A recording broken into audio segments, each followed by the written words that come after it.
Cool, cool. So we're just doing a test broadcast here of streaming across multiple platforms to see how this works for the 24 days of Christmas. I'll be live streaming some audiobook stuff, and just want to see how this connects and how it looks and how it works and all of that stuff. And we'll do...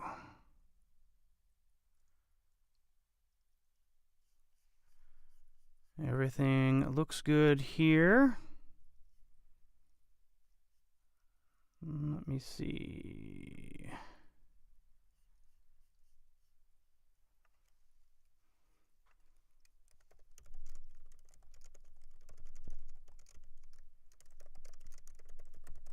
Bear with me.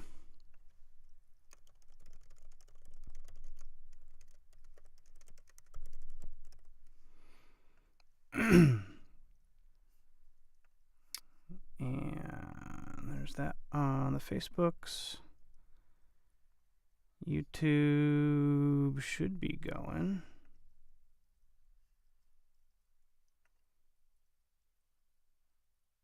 Yep, YouTube's going.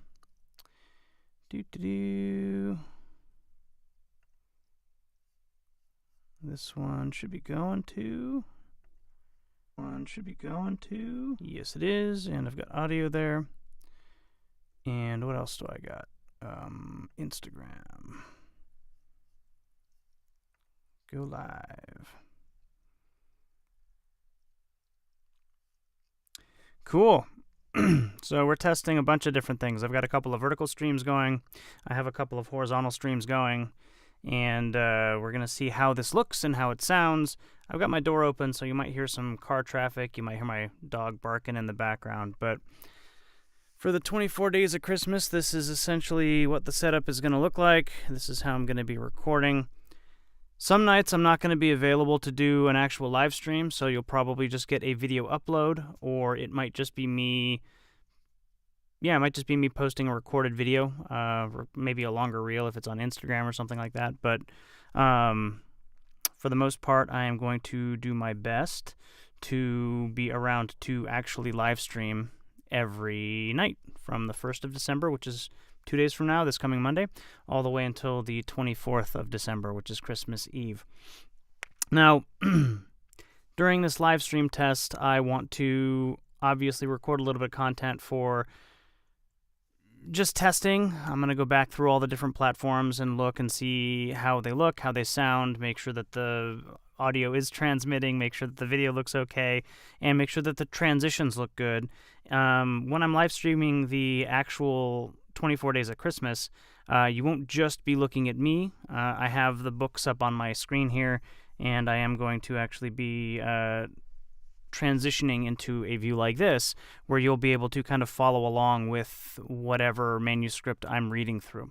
I'm still debating whether I want to actually record it as if I'm recording an audiobook and fix the mistakes as I go, which is what I generally do if I'm recording an audiobook. I use a method called punch and roll in my audio recording software, where I will, if I make a mistake, I'll stop, I'll kind of reset where I'm recording from, and then I'll re-record over, fixing the mistake, which just makes things go a little bit faster as far as audiobook production goes. I don't think that'll be super enjoyable to watch. If I make a mistake, I can just correct it and keep going, and then go back and fix it later in post. But y'all should be able to see the book that I have up right now, The Adventures of Sherlock Holmes. So I'm going to read a little bit of this as just kind of a, again, test. Make sure the streaming works. There's no hiccups in the broadcast, the upload that I'm doing here, because I am live on Instagram, Kick, Facebook, YouTube, and Twitch.tv. If you can, I recommend you go and take a look at this on YouTube. It's going to be the best quality out of all of the different platforms. And here on Facebook, I actually need to switch to my personal account and go back home and share this live stream.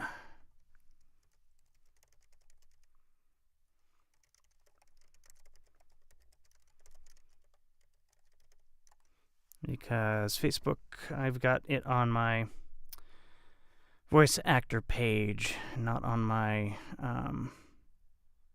personal. So if you don't follow me on Facebook, you're welcome to come and follow me at RobSogoVO and listen along. You guys will be set up, so hopefully we can actually get this thing going for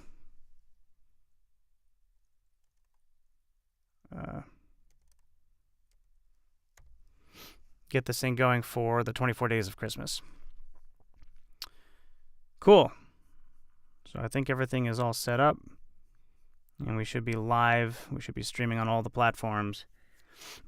So let's dive in to a little bit of the adventures of Sherlock Holmes today. Again, this is just a test stream, getting ready for the 24 days of Christmas. There aren't...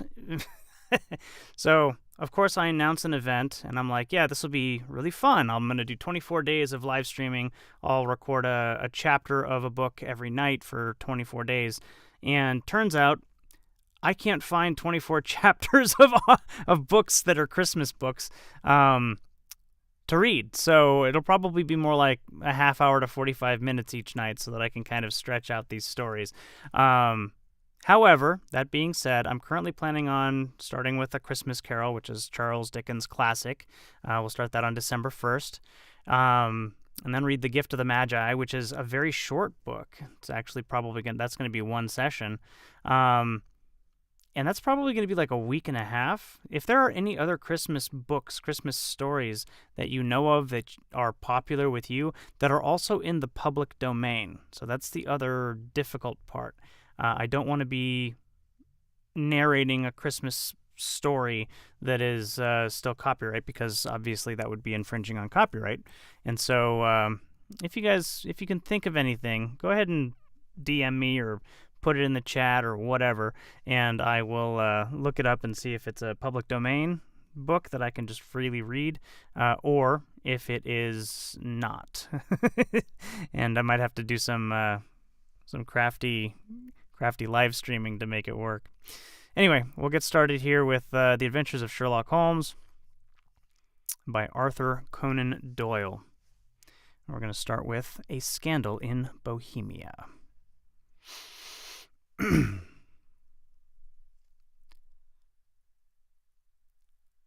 1.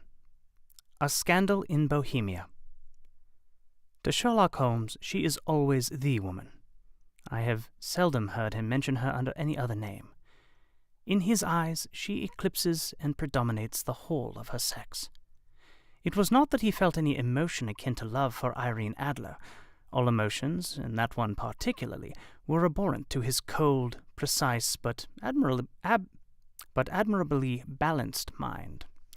He was, I take it, the most perfect reasoning and observing machine that the world has ever seen, but as a lover he would have placed himself in a false position.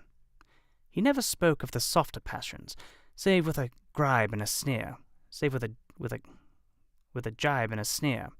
They were admirable things for the observer, excellent for drawing the veil from men's motives and actions. But for the trained reasoner to admit such intrusions into his own delicate and finely adjusted temperament was to introduce a distracting factor which might throw a doubt upon all his mental results.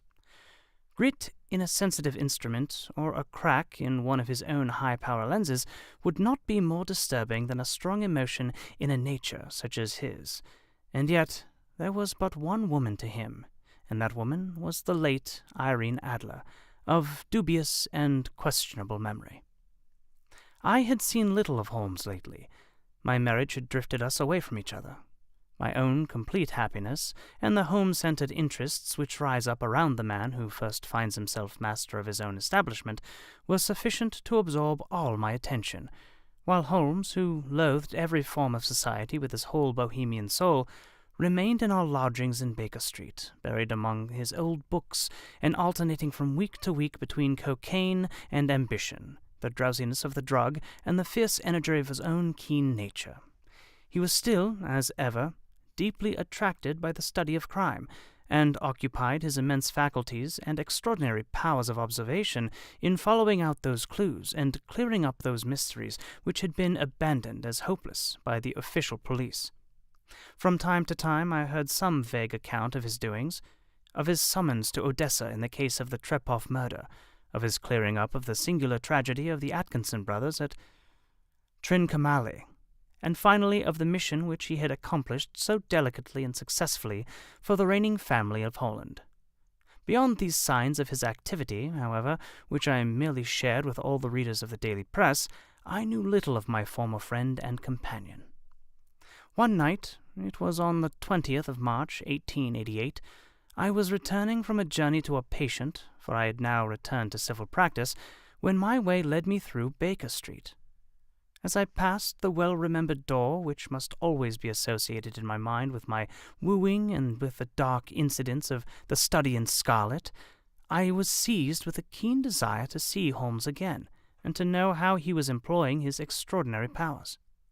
His rooms were brilliantly lit, and, even as I looked up, I saw his tall, spare figure pass twice in a dark silhouette against the blind.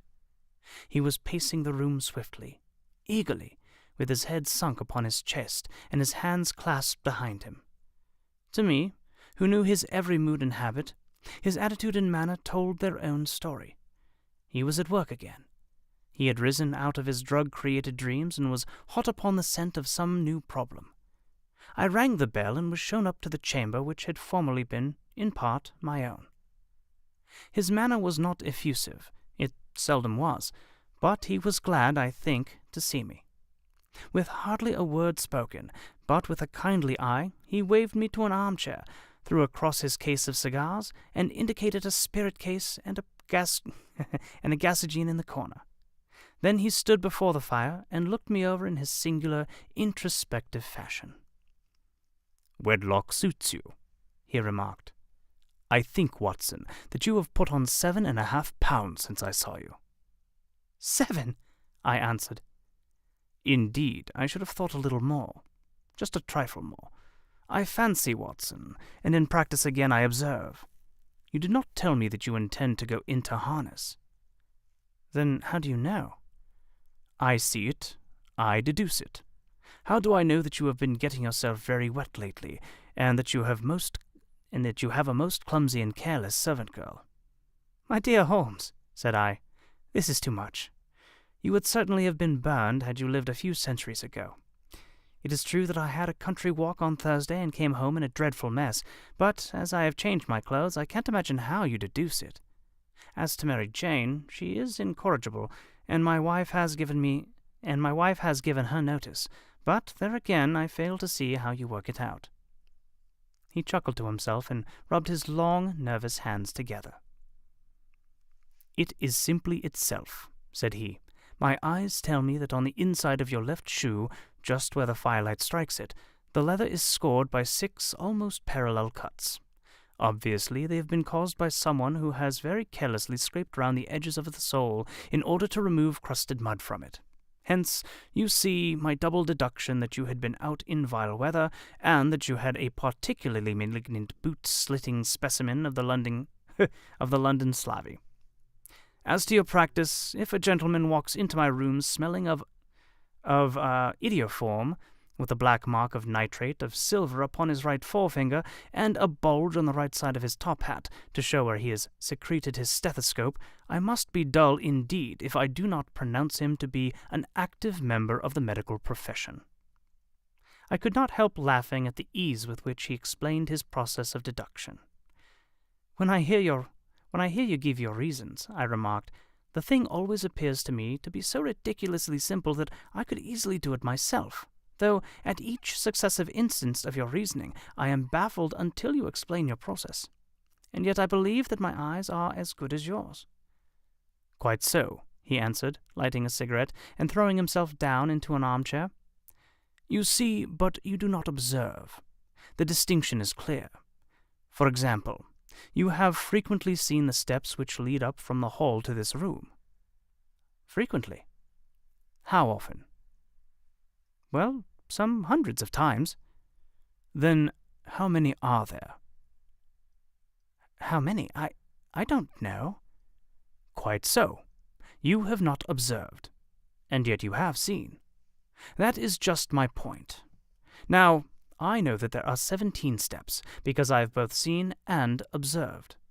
By the way, since you are interested in these little problems, and since you are good enough to chronicle one or two of my trifling experiences, you may be interested in this. He threw over a sheet of thick, pink-tinted notepaper which had been lying open upon the table. It came by the last post, said he. Read it aloud. The note was undated and without either signature or address. There will call upon you tonight at 7:45, it said, a gentleman who desires to consult you upon a matter of the very deepest moment. Your recent services to one of the royal houses of Europe have shown that you are one who may safely be trusted with matters which are of importance which can hardly be exaggerated. This account of you we have from all quarters received. Be in your chamber then at that hour, and do not take it amiss if your visitor wear a mask. This is indeed a mystery, I remarked. What do you imagine it means? I have no data yet. It is a capital mistake to theorize before one has data. Insensibly one begins to twist facts to suit theories instead of theories to suit facts. But the note itself, what do you deduce from it? I carefully examined the writing and the paper upon which it was written. The man who wrote it was presumably well-to-do, I remarked, endeavoring to imitate my companion's processes. Such paper could not be bought under half-a-crown a packet. It is particularly strong and stiff. Peculiar. It is peculiarly strong and stiff. Peculiar, that is the very word, said Holmes. It is not an English paper at all. Hold it up to the light. I did so and saw a large E with a small g, a P, and a large G with a small t woven into the texture of the paper. What do you make of that? Asked Holmes.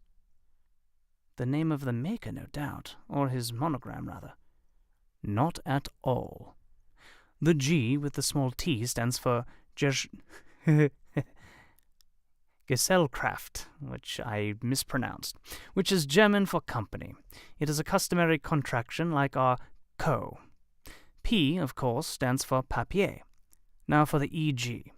Let us glance at our Continental Gazetteer. He took down a heavy brown volume from his shelves. Eglonitz, here we are, Egria. It is a German-speaking country in Bohemia, not far from Carlsbad. Remarkable as being the scene of the death of Wallenstein, and for its numerous glass factories and paper mills. Ha ha ha, my boy, what do you make of that? His eyes sparkled, and he sent up a great blue triumphant cloud from his cigarette. The paper was made in Bohemia, I said. Precisely. And the man who wrote the note is a German. Do you note the peculiar construction of the sentence? This account of you we have from all quarters received? A Frenchman or Russian could not have written that. It is the German who is so uncourteous to his verbs.